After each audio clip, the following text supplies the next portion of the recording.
Hi everyone, welcome back to another episode of Vegan Proteins Muscles by Russell's Radio. My name is Ben. And I'm Giacomo. And this is episode 171. So this is cool. This is our first time recording anything together. Yeah. There hasn't been a camera on you and me at the same time, like not even once in this world, which is crazy because there's literally nothing that's not on film these days because we all have these tiny little cameras. And last weekend was the first time I got a chance to see you out there too, which was really exciting.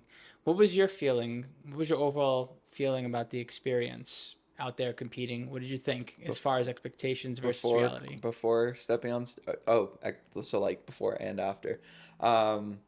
I mean, it's interesting because I've been thinking about this moment, like stepping on the stage for a while now, a couple years.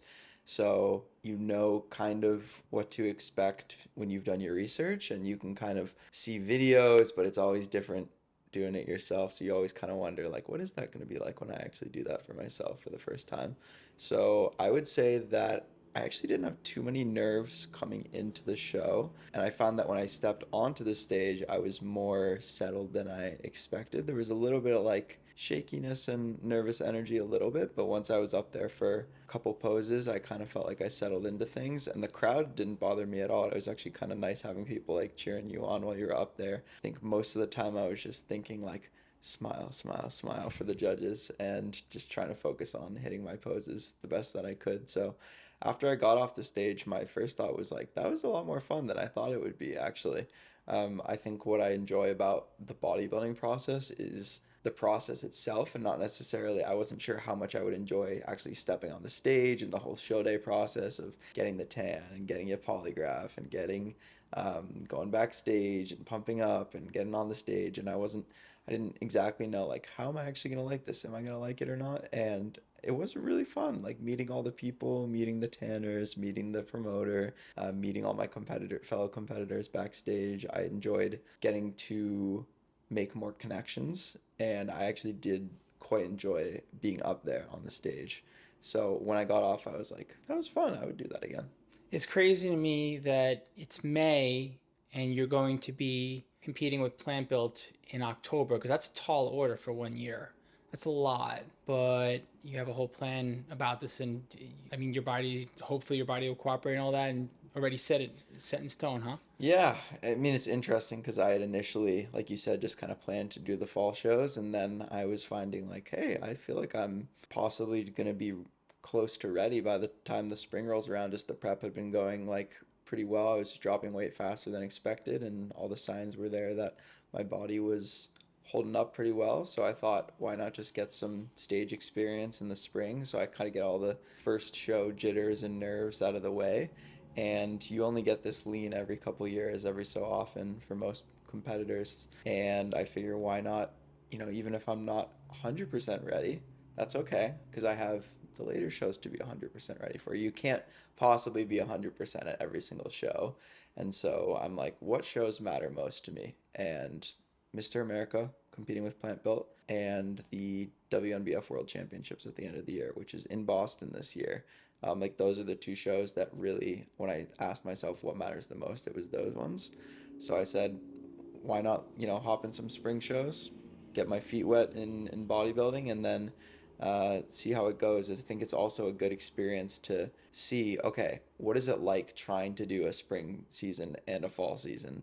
Because if I have competitors that I'm coaching myself, that would be good to be able to relate to them, or to be able to convey like, here's what I struggled with, or here's what I found to be helpful. So I'm kind of treating it all as a learning experience. I'm self-coached, so that's another kind of like layer to things. So I think my personality suits myself to being self-coached in some ways, just because I am a little bit of a control freak. Like every bodybuilder on the planet. Yeah, essentially. But I think also something that I'm okay with, like I'm okay with, I don't have a problem admitting when I made mistakes and like learning from that. And I find a lot of value in the fact of saying like, okay, I didn't do this right. And I can accept that if I had a coach, maybe I would have done things better, but that's okay because I'm learning from it as a result. And that's something, again, that's like a powerful tool, not only for my own process, but for teaching that to Would you ever work with another person to have them help you call the shots, regardless of like programming and all that, to have that kind of support from another person?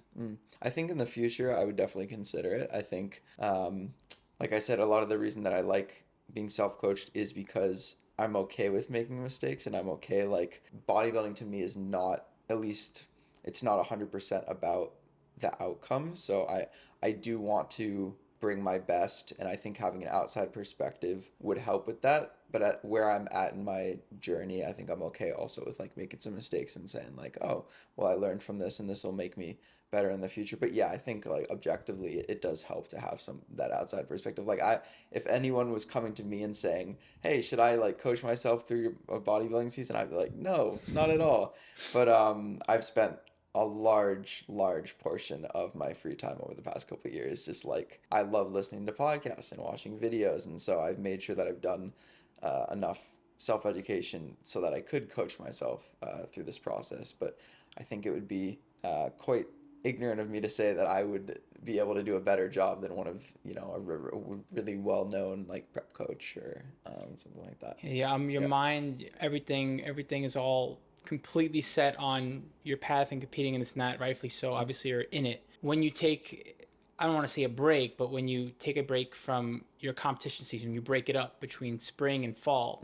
Any ideas on what you're going to do that is non-bodybuilded and non-work related? Any fun ideas? That's a good question. I think most of it for me comes back to what do I feel like I was not able to do as much in this time period? Like when I'm in a prep, what are some of the things that tend to fall off a little bit, and how can I kind of give back to those areas during that time period? So for me, the primary things that come up is just like having more time and energy to give to other people and those around me. So one of the hardest aspects is the fact that a lot of things that you might do socially don't always align with a bodybuilding competition prep that you might do like in an off season or something like that. So maybe that's, yeah, going out for meals with people, but also sometimes you just maybe don't have the energy to spend a whole day out like doing stuff, because then you got to pack all your meals with you. You got to think about, okay, did I get my training in for the week, or do I need to go train today? You might have like steps or cardio that you have to get done. You might be like, hey, I know I'm good for like 2 or 3 hours, but after that, I'm just going to start being cranky and miserable, and people are not going to want to be around me. So I think oftentimes it's about like, I know that during these other time periods, I just don't have the mental capacity, the physical capacity to give my 100% to my friends, my family. At least for myself, I'm already kind of a homebody and an introvert, and so I'm already kind of like, I love spending time with myself. And I think prep makes me even more like that and even more kind of like drawn in. So I really am looking forward to slash planning on using that time to make sure that I am saying like, hey, let's go out and do some things with the people who are close to me, and trying to involve them more in my kind of my day to day. So I would say that would be the main thing. Okay, maybe we'll do like an escape room or something together. Yeah, that would be fun. The conversation around your competition is pretty interesting because I feel like there's going to be a lot that we can talk about just from your experience now and what you'll learn after the fact that is directly related to our conversation today, which is about body image with men specifically. I know, speaking from personal experience, I liked to have the conversation with mostly complete confidence that bodybuilding was something that helped me heal as far as I was concerned with my body image. But that's not entirely true. There's a lot that I repressed. There's a lot that I didn't admit to myself and others. And I created this kind of conversation that was somewhat of a lie. Because if anything, bodybuilding hurt me in a lot of ways. It taught me, it did help me gain more confidence, and it highlighted what I felt uncomfortable about as far as my body image goes, but it definitely created some issues too. So I am super curious to see how you come out of this season and how you're going to feel after the fact about how you view body image in general and how you see your body, honestly.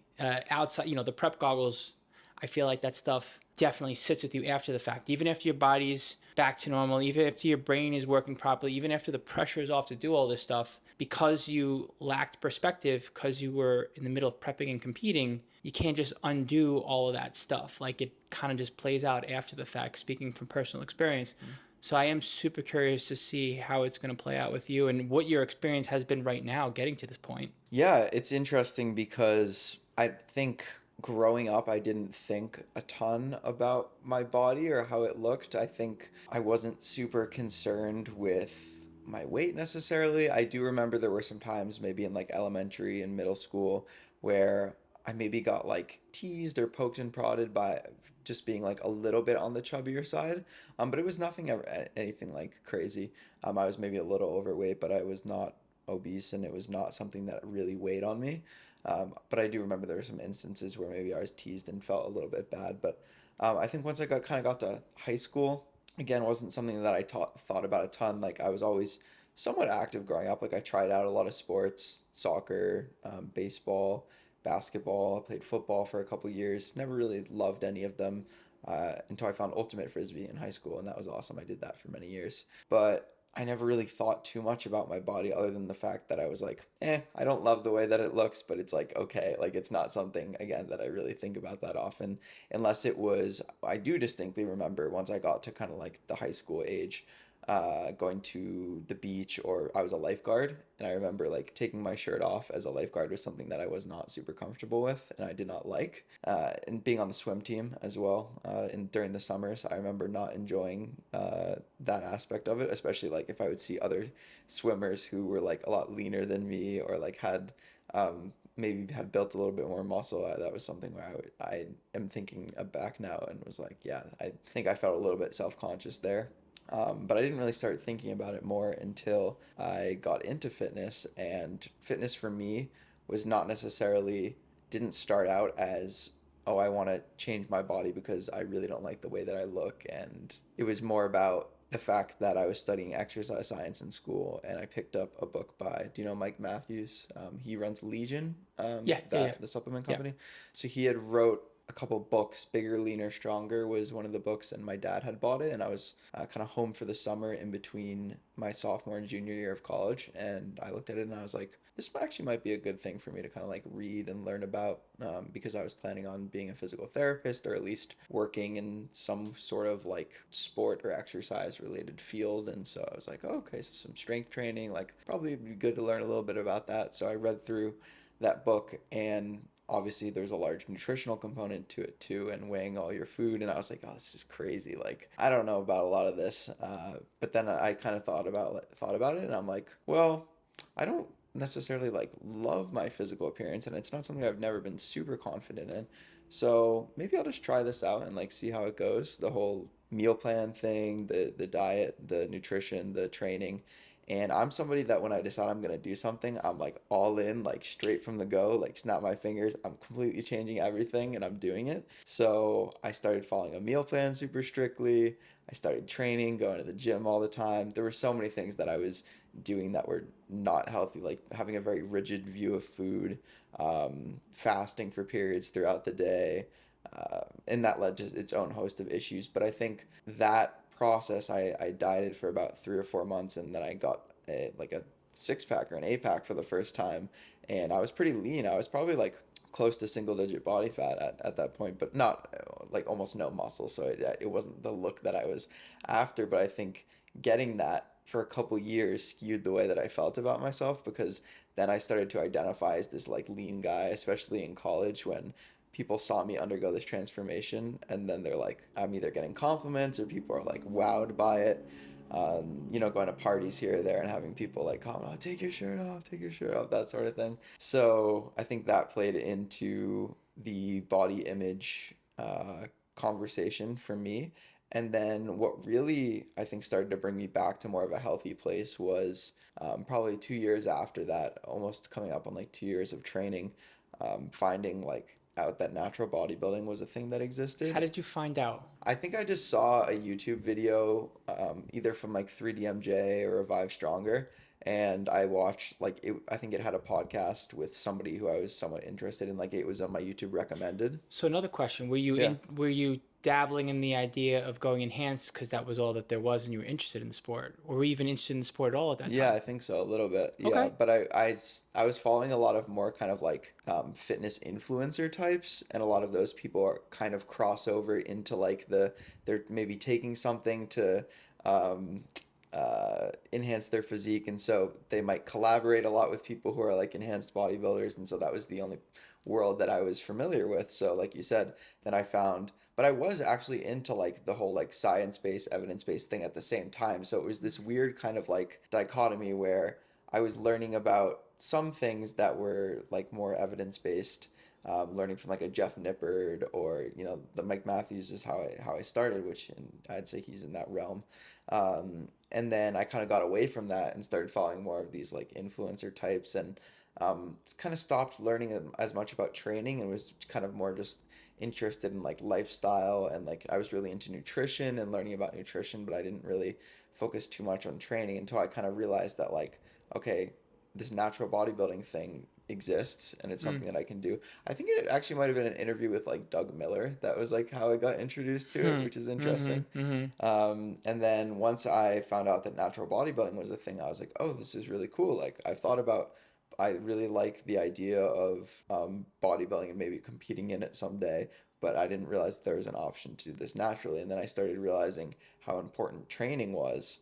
And I looked at my physique and I thought, okay, if I want to get to where I want to be, where I want to compete someday, I need more muscle and I need to stop trying to stay so lean all the time. So And is it more sport related than body image related as far as you mm, getting into changing the way that you look? Did it have anything to do with how your buddies were talking about, or like the way that they looked, or commenting on you, or anything about how you personally felt? initially, or kind of after a couple years of getting into training? I don't know, you tell me.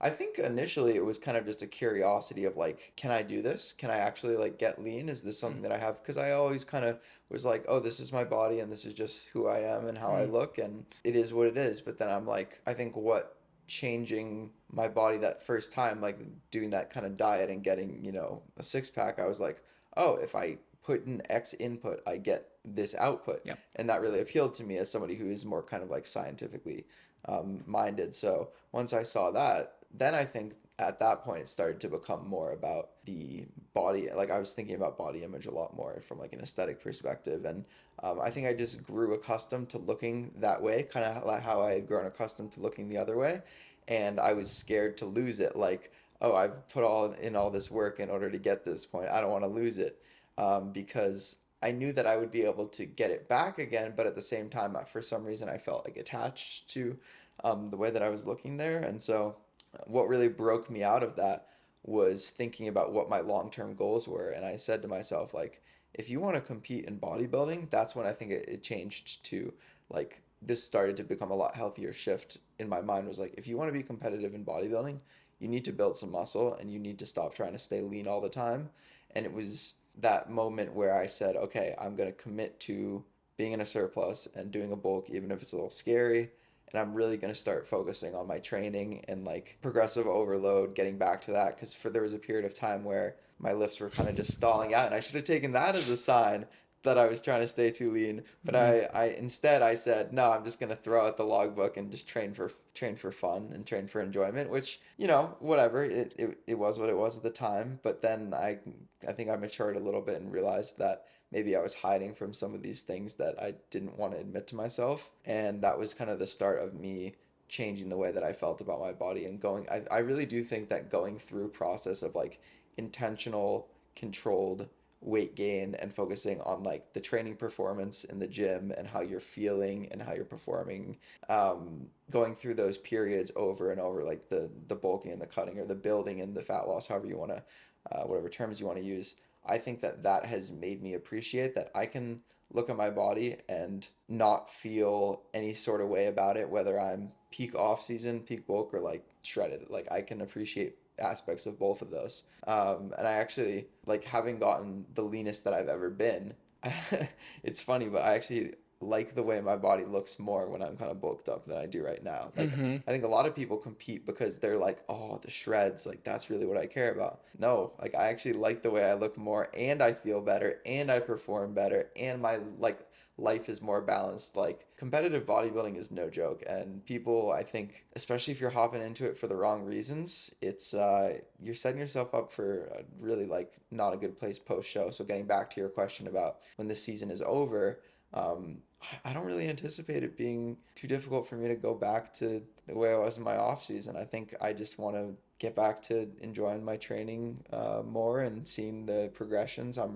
That's why I love bodybuilding. I love the progression. I love the aspect of, hey, I can show up today and check off all these little boxes and know that I got that little bit better. And that's going to add up over time. And I'm looking forward to seeing what I can do in my next off season. Obviously, right now I'm focused really on what is the task at hand, and that's the rest of this year and whatever that holds. But I can also like be like, it's not going to be hard for me to let go of this physique after it served its purpose and I'm ready to move on to the next phase. So that's how I feel about it right now, at least. Who knows? You know, I'm never going to assume that I can know how I'm going to feel in 6 months from now, but that's where I'm at currently. Okay.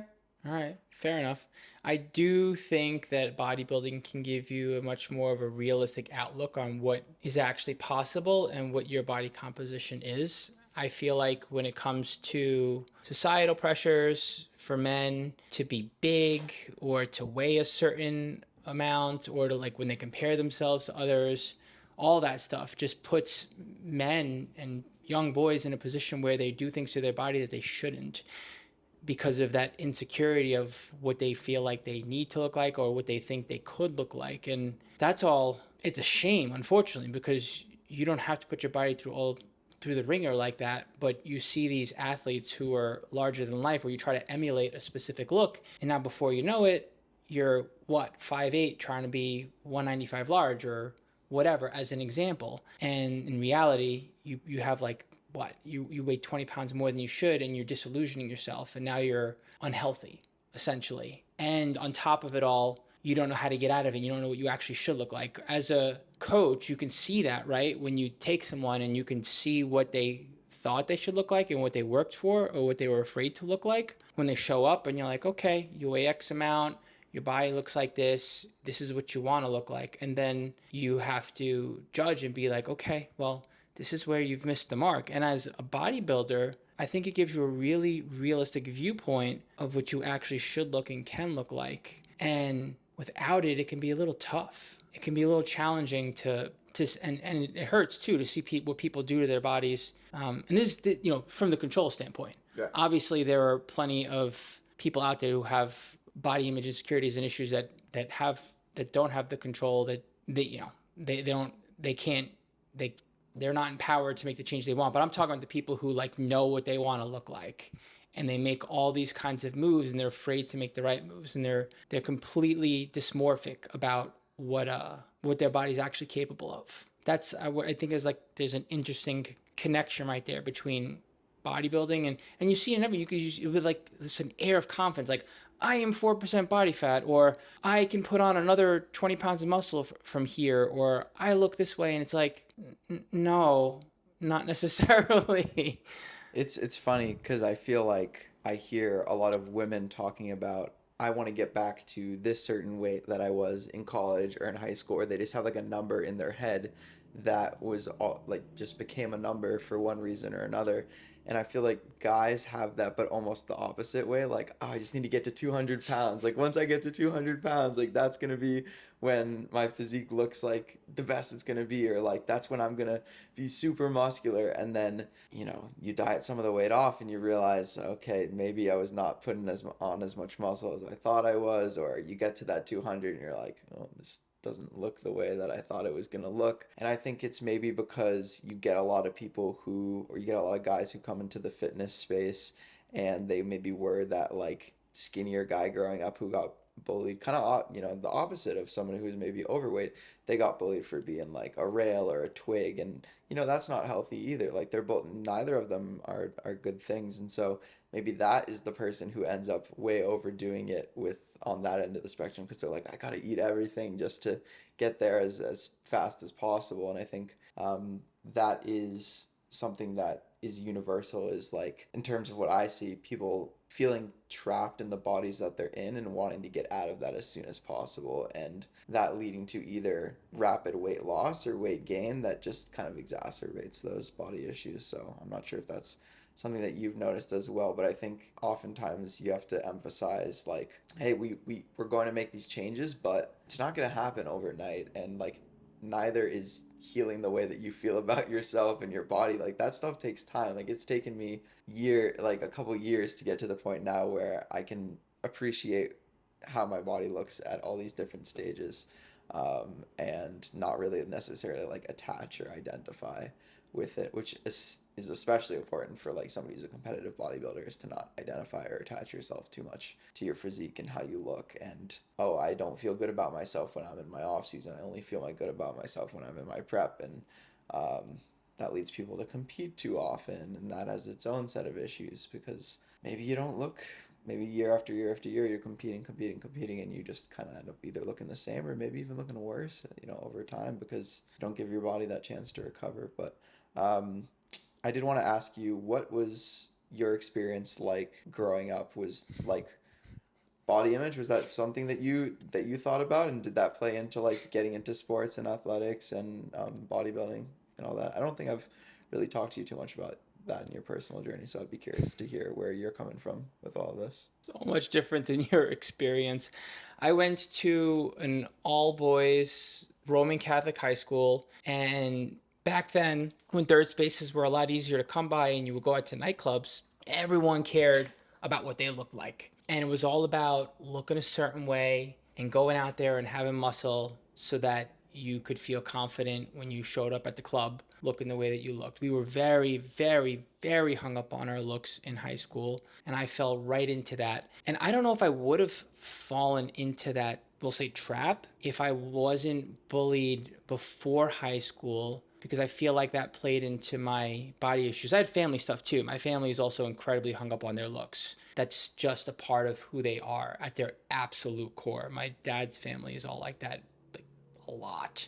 They really, really care about image and appearance, and there's a lot of beauticians in my family and all that. So the idea of looking a certain way, and also the idea of more than just athleticism, showing up a certain way amongst your peers, wasn't even about necessarily dating and being attractive, although that was a part of it. Yeah, all of that, all of that. So that was, there were a lot of pressures on me as a child, and I had a ton of insecurities, and I still fight with some of those insecurities to this day, actually.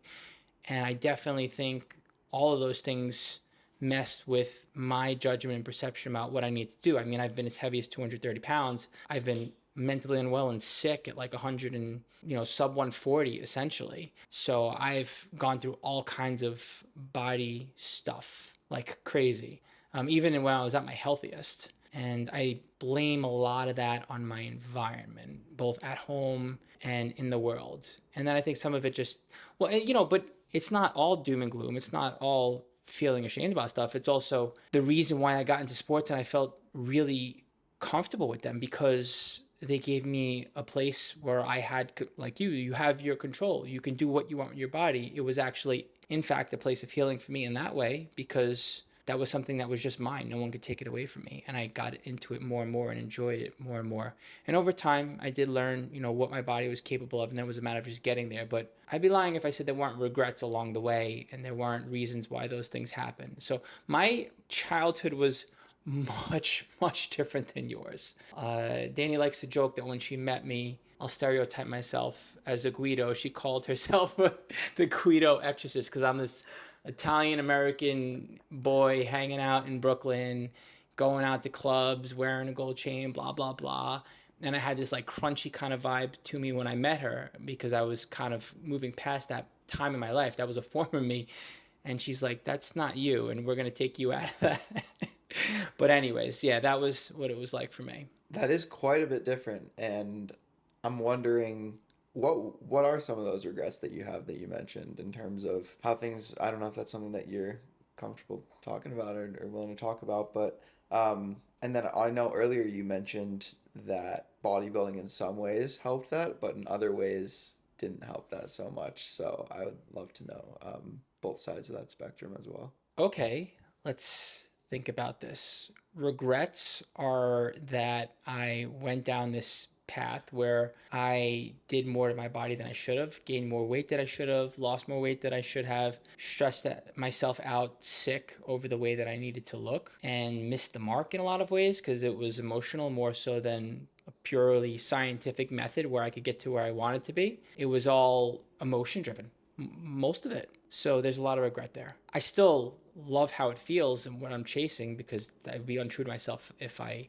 chased that. But because it was so emotion driven, I think I made a lot of bad moves. And I think things could have played out a lot differently. There was a lot of cleanup after the fact that I had to do to get my body and my eating habits and the way I trained and all of it, like planning wise, that could have been a lot different had I taken a different approach. So, but I don't have any regrets getting into bodybuilding. I absolutely love it. I'm trying to remember the other two things you asked. You were asking about I fresh guess memory. kind of like how did bodybuilding help, and then how did it kind of hurt your body image in different ways? And also, when did you kind of get into bodybuilding? Was that around the time? I imagine it was. I mean, I know how you and Danny met on the veganbodybuilding.com forums. So it must have been a couple years after that, or a couple years before you met Danny, that you were getting into that, but you were still kind of in that world that you mentioned growing up. So it's interesting how those two, I'm curious how those two might have intersected or interplayed with each other. No, I got into bodybuilding when I was like 15. Okay. Very young Wow. age, super into it. Yeah. I ate up all those magazines that they were using to market the classic supplements of old and the whole lifestyle and bodybuilding culture and gym culture and all that. There was plenty of that with the neighborhood kids that I was hanging out with and the stuff that I was doing. I did want to get better at sports. I wanted to make a sport team. So I wound up playing tennis, which I know is not. Training at the gym gave me more confidence and gave me some athletic capabilities to play sports. So it wasn't purely for body image. I don't have any regrets there. I'm really happy that I was an athlete growing up because even though I might have missed a mark as far as what my body looked like, I wouldn't have been able to do what I did. I wouldn't have the opportunity to progress now. I wouldn't be as healthy as I am now if I did not have that kind of head start. So in that particular way, it helped. And when was your first competitive bodybuilding season? 2002. So how long was that after? Was that after you met Danny, or had you competed at that point? I met Dan's like 6 years later. Oh wow! So you Yeah. competed pretty early then, no? Yep. How old were you for that first competition? 21 ish. 21. Okay. What was that experience like? Did that change the way that you felt about yourself? And did you end up did you get, I don't know, did you have a coach? Like, did you end up getting like really lean for that? Or was it kind of just like, hey, what's this competitive bodybuilding thing? And then you jump on stage and you're like, oh, I'm not lean enough. Like, what was that like for you? Oh gosh. I saw an advertisement for Dr. Joe Klemeski at the back of a Natural Bodybuilding magazine. And to this day, I have regrets that I did not pay the $800 for a bodybuilding competition coach back then because boy, would life have been different. Oh my gosh. But I didn't have resources. I had this dream. I needed to follow it on my own and carve my own path. That's just the way it went down when I was doing my thing back then. And I had conviction, so I did it. And I completely self coached. It was complete trial and error, just like literally just pulling out foods and looking at calorie labels and plugging them into a spreadsheet, having no concept of how much I should eat or this or that or what. Just like trying to piece together different information that I saw. Eat X amount of protein per gram, X amount of grams per pound of body, all the random things, just stringing it together and losing weight essentially. And then I hopped on stage, and then I was backstage in between the prejudging and the finals, and they look at me and they're like, "Okay, you got your music?" I'm like, "What music?" And they said, "For your routine." I said, "What routine?" And they said, "You're gonna do a 60-second routine tonight." I said, "I'll be right back." I went to my girlfriend's house and I started counting music and I picked a song out and I started making random poses and I didn't have a care in the world. Yeah, Seriously, I was completely carefree back then, fortunately for me. And I came back with a routine and I did it. So that's the whole thing awesome. was just strung together. After the fact, it went about as well as you could expect. My family wanted to feed me. I probably gained like about 15, 20 pounds inside a couple weeks. Nah, that's an exaggeration, but you get the point. And I didn't come back to the stage again until after I met Danny, right around 2009, because there was just not an opportunity. Afterwards, so much went wrong. And things could have went a lot differently. Put it that way. Was that in an attempt to, would you, or I should actually say, was that like when you say so many things went wrong, was that spurred on by competing, or was that kind of just unrelated and that happened like, oh, I gotta make all these improvements, so I have to like do these extreme things in order to make these improvements, or was it kind of just a, no, like I did the bodybuilding thing, that's cool, and this kind of other stuff popped up, and so then that made it so it was not a good time to compete in the All time body image afterwards. related. Okay. All body image related. I felt like I couldn't do it again, Mm. and I wanted to do it better, and I struggled with the fact that I put on weight afterwards and I was uncomfortable with it. And I was like, well, if I can't be more muscular, I'm just going to be skinnier. So I just legit, crying shame. If you asked Dane about, she'd remember the conversation. I legit tried to lose my muscle on purpose because I'm like, this is too much of a pain. I feel like a failure. I can't do this. I might as well look good. If I can't look good with muscle on me because this is a pain in the butt and I don't know what I'm doing, I'm just going to lose muscle and just be a skinny dude and I'll feel comfortable like that. So I had like severe body image issues, and I think competing definitely cast a spotlight on them. I mean, they were there before, but competing definitely took it to the next level. It's not like it is nowadays where there's too much information, but there is also the right information out there, fortunately. And what did it take to kind of heal from that?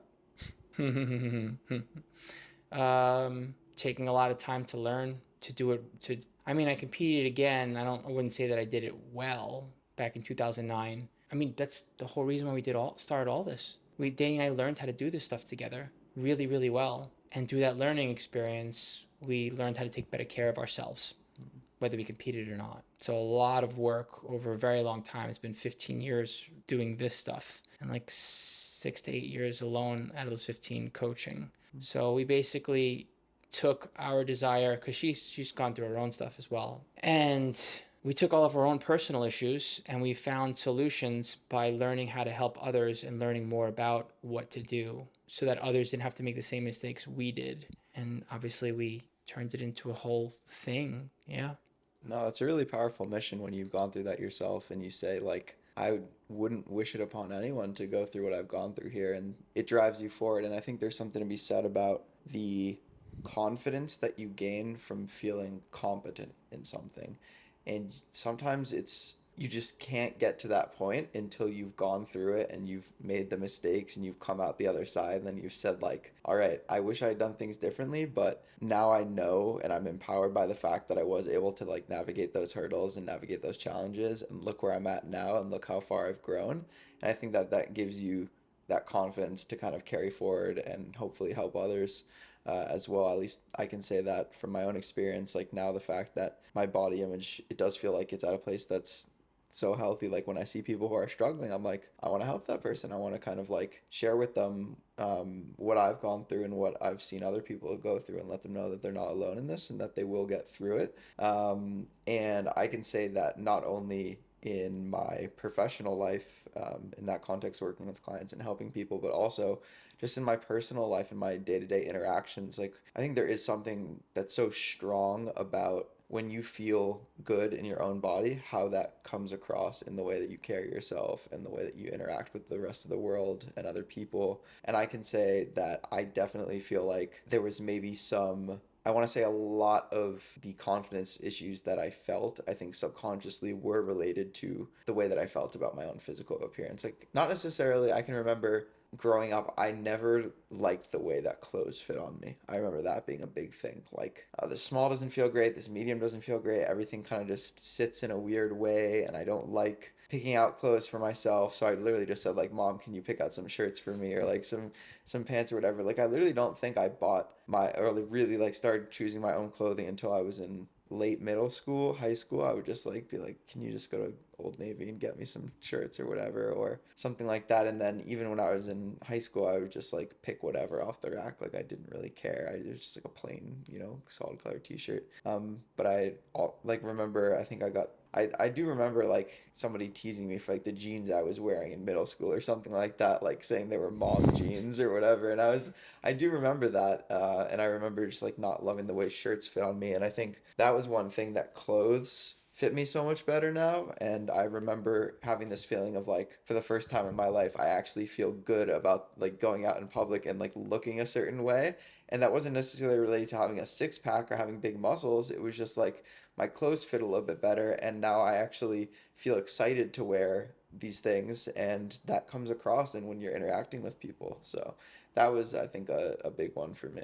I'm not sure if you have anything that you can relate to when it comes to that, but Oh, totally. yeah, Yeah, I didn't start buying my own clothes till I was in high school as well. Actually, yeah, yeah. similar paths there. Anything that you feel like we haven't really touched on or hit on in terms of Social media. body image? I was gonna say like societal perspective, social media. Like I feel like it is.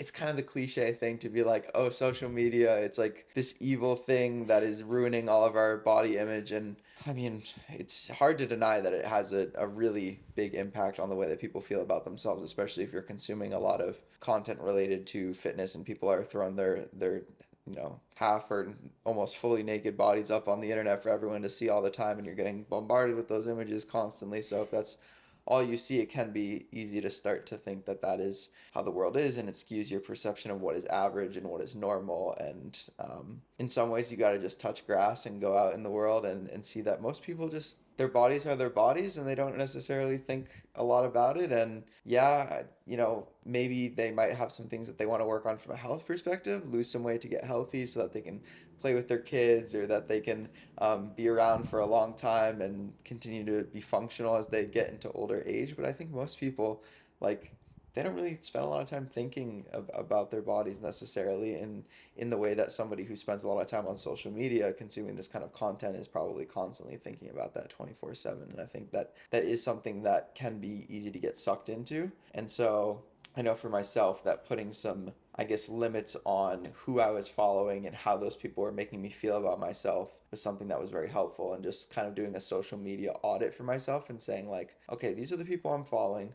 When I consume their content, how are they making me feel about myself? And is that something that I need to work on, or is it maybe just helpful to say I'm gonna let this person go in terms of where they are in my sphere? And again, it's easier said than done because you'll keep getting recommended these things, and the more you click on them, the more they get thrown your way. So that's the algorithms, and that's the things that it's probably not going to change. So we just have to find ways to deal with it and to cope with it. So It's crazy being on this side of it now with you, how you and I know just how much goes into having the right kind of lighting, having the right kind of filtering, having the right kind of professional equipment to shoot, having the right kind of messaging stage, all of it. Stuff, if you're not on the performance side of it and you're just seeing it, could you imagine? I know it's hard to think about because we know too much compared to someone who's just consuming whatever, a short reel or this or that, or just seeing an image of someone.